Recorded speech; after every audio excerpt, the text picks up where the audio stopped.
بسم اللہ الرحمن الرحیم۔ السلام علیکم ورحمۃ اللہ۔ میں ہوں احمد صابر چغتائی۔ ناظرین، آج ہم بات کریں گے کہ انسانوں میں ہمیشہ دشمنی رہنے کی کیا وجہ ہے۔ حضرت آدم علیہ السلام اور حضرت حوا علیہ السلام کو جنت سے کیوں نکالا گیا، اور پھر اس قرآنی واقعے سے ہمیں سبق کیا حاصل ہوتا ہے، درس ہدایت کیا ملتا ہے۔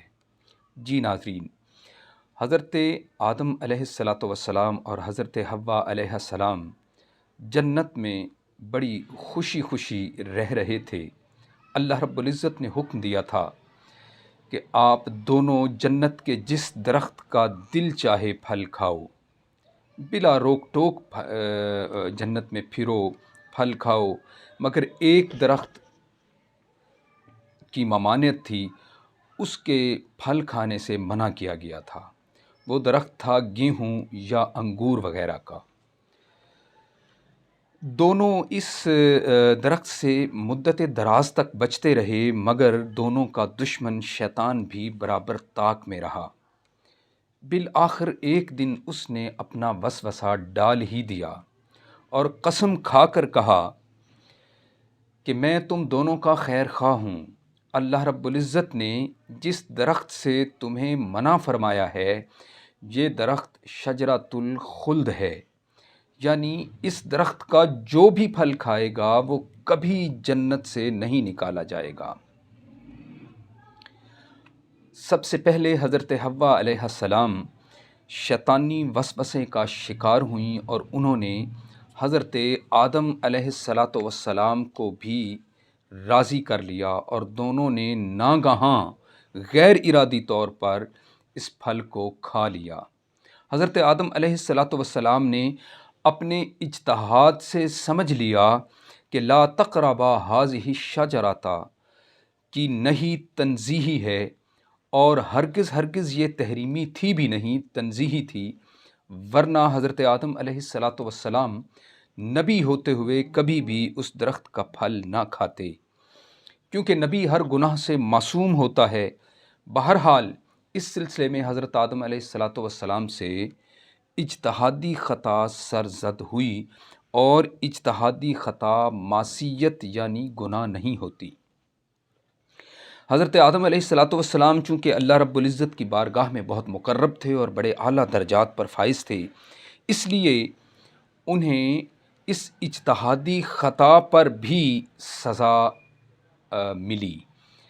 دونوں کا بہشتی لباس بدن سے گر پڑا، اور دونوں جنت کے پتوں سے اپنے سطر کو ڈھانپنے لگے۔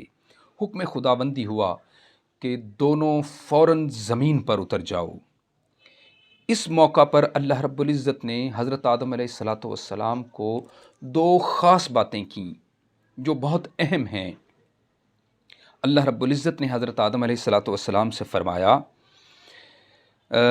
کہ تمہاری اولاد میں بعض کا دشمن ہوگا، یعنی ہمیشہ آپس میں انسانوں کی دشمنی چلتی رہے گی، اور دوسری بات یہ کہ عمر بھر تم دونوں زمین میں رہو گے، اور پھر بعد لوٹ کر ہماری طرف ہی واپس آؤ گے۔ اللہ رب العزت نے اس واقعے کو قرآن مجید فرقان حمید کی سورہ بقرہ کی آیت نمبر 36 میں بیان فرمایا۔ ناظرین، اس ارشاد ربانی سے ہمیں جو سبق حاصل ہوتا ہے، جو درس ہدایت ملتا ہے، وہ یہ ہے کہ انسانوں میں جو مختلف وجوہات کی بنا پر عداوتیں اور دشمنیاں چل رہی ہیں، یہ کبھی ختم ہونے والی نہیں ہیں، کیونکہ یہ حکم خداوندی کے باعث ہیں، اور اللہ رب العزت نے حضرت آدم علیہ السلام کو زمین پر اتارنے سے پہلے ہی یہ حکم فرما دیا جو سورہ بقرہ میں موجود ہے کہ بعض کے ساتھ بعض کا دشمن ہوگا، یعنی بعضکم لبعض عدو، یعنی ایک انسان دوسرے انسان کا دشمن ہوگا، بعض کا دشمن ہوگا، یعنی دشمنی اور عداوت انسانوں کے درمیان چلتی رہے گی، اور یہ کبھی ختم ہونے والی نہیں ہے۔ کبھی ایک ملک دوسرے ملک کا دشمن ہوگا، کبھی مزدور اور سرمایہ دار میں دشمنی رہے گی، کبھی امیر اور غریب کی عداوت زور پکڑے گی، کبھی مذہبی اور لسانی دشمنی رنگ لائے گی، اور کبھی تہذیب و تمدن کے باہمی ٹکراؤ کی دشمنی برقرار رہے گی۔